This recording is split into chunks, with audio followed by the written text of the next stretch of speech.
Stock x ray आज बात करेंगे आईआरएफसी पर। हम काफ़ी देर से काफ़ी कुछ दर्शकों को बोल भी रहे थे कि इस पर हम डिटेल में बात करने वाले हैं, क्योंकि रेलवे बजट और बजट का समय आ चुका है, तो उसलिए रेलवे काउंटर्स पर चर्चा करना जरूरी है। आईआरएफसी में अगर शेयर का प्रदर्शन देखें तो जुलाई 2024 में काउंटर ने अपना ऑल टाइम हाई 229 रुपये का टच किया था। वहाँ से करीब 39% नीचे आ चुका है ये काउंटर। कल की क्लोजिंग 140 रुपये के आसपास की थी, वहाँ उस लेवल को देखें तो 39% नीचे माना जाएगा। क्यों गिरा शेयर? रेलवे शेयरों पर अचानक से सेलिंग आई थी, हम ये सभी जानते हैं। रेलवे डिफेंस शेयरों पर अचानक से सेलिंग आई थी, उसमें इस काउंटर की भी लिस्ट में नाम आना जरूरी आ ही गया था। वैल्यूएशन को लेकर कंसर्न हो रहे थे पूरे ही रेलवे और डिफेंस सेक्टर में, तो उसका ये भी एक रीज़न था जिसकी वजह से काउंटर गिरे। तीसरा, जुलाई से एफआईज इस कंपनी के शेयर जुलाई से एफआईज ने लगातार इस कंपनी के शेयर बेचे हैं। उन्होंने जुलाई सितंबर में भी बेचे, अक्टूबर दिसंबर में भी बेचे। हालांकि स्टेक ज़्यादा बड़ा नहीं था, तो 1.11% से उन्होंने अपना स्टेक घटाकर 1.01% ही किया। छोटी खरीद बिकवाली की है, लेकिन प्रेशर आ गया काउंटर पर। अब आगे के ट्रिगर्स क्या हैं? कंपनी के हाल में ही रिजल्ट्स आए थे, तो कंपनी के कुछ Q3 अपडेट्स हैं। कंपनी का एसेट अंडर मैनेजमेंट करीब 4.5 लाख करोड़ से भी ज़्यादा का है, तो ये एक अच्छी चीज़ है कि इनकी बुक बहुत बड़ी है और अच्छी है। और कंपनी कह रही है कि हम इसको डाइवर्सिफाई भी करेंगे। रेलवे ही सेक्टर में हम अब बैकवर्ड इंटीग्रेटेड और फॉरवर्ड इंटीग्रेटेड जो कंपनीज हैं उनको प्रोजेक्ट फाइनेंसिंग करेंगे, तो ये एक अच्छी चीज़ है। कंपनी उसके लिए एक बिड भी कर रही है, L1 बिडर भी बन गई है 3167 करोड़ रुपए के एक प्रोजेक्ट के लिए, जहाँ से कि एक बड़ा अच्छा इनको चंक मिल जाएगा। सस्ती फाइनेंसिंग पर भी कंपनी फोकस कर रही है। जीरो कूपन बॉन्ड्स के जरिए कंपनी पैसा जुटाने की बात कर रही है।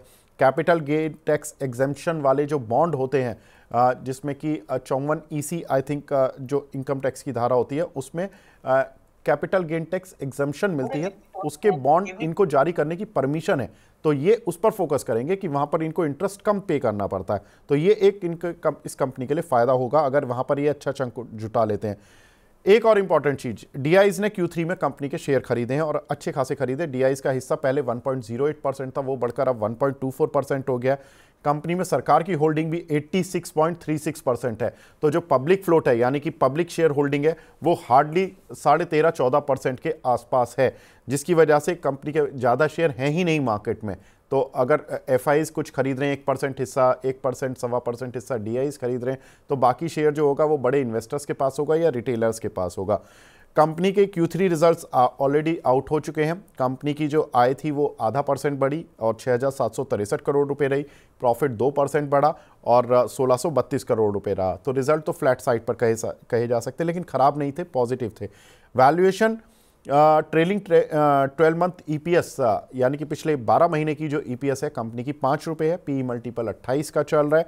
ज़्यादातर रेलवे शेयर 30 से 40 के PE मल्टीपल पर अभी भी हैं, तो उनके कंपैरिजन में काउंटर वैल्यूएशन वाइज थोड़ा सस्ता हो गया, तो वैल्यूएशन अब इसकी उतनी महंगी नहीं रही जो एक समय पर हुआ करती थी।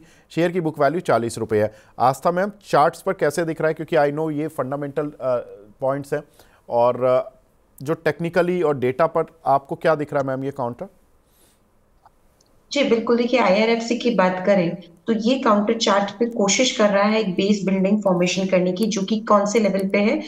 वो लेवल आ रहा है तकरीबन 120 से 140 के स्तर पे, लेकिन ये लेवल मेंटेन करना जरूरी है। अभी मुझे ऐसा लगता है कि चार्ट्स पे भी पॉजिटिविटी आने के लिए इसको तकरीबन 145 148 का स्तर तोड़ना जरूरी है, तो फिर चार्ट में भी एक पॉजिटिविटी आएगी। तो खरीदारी करने की सलाह तो नहीं रहेगी बिल्कुल, लेकिन लिया हुआ है तो बिल्कुल होल्ड करेंगे। स्टॉप लॉस तकरीबन 120 का रख लीजिए, और एक बार जिस तरह से मैंने बोला 147 148 के ऊपर जाता है तो फिर ये अच्छा तेज हो जाएगा, जिसमें कि नेक्स्ट लेवल जो हमको देखने को मिलेंगे वो 158 से 160 के रहेंगे।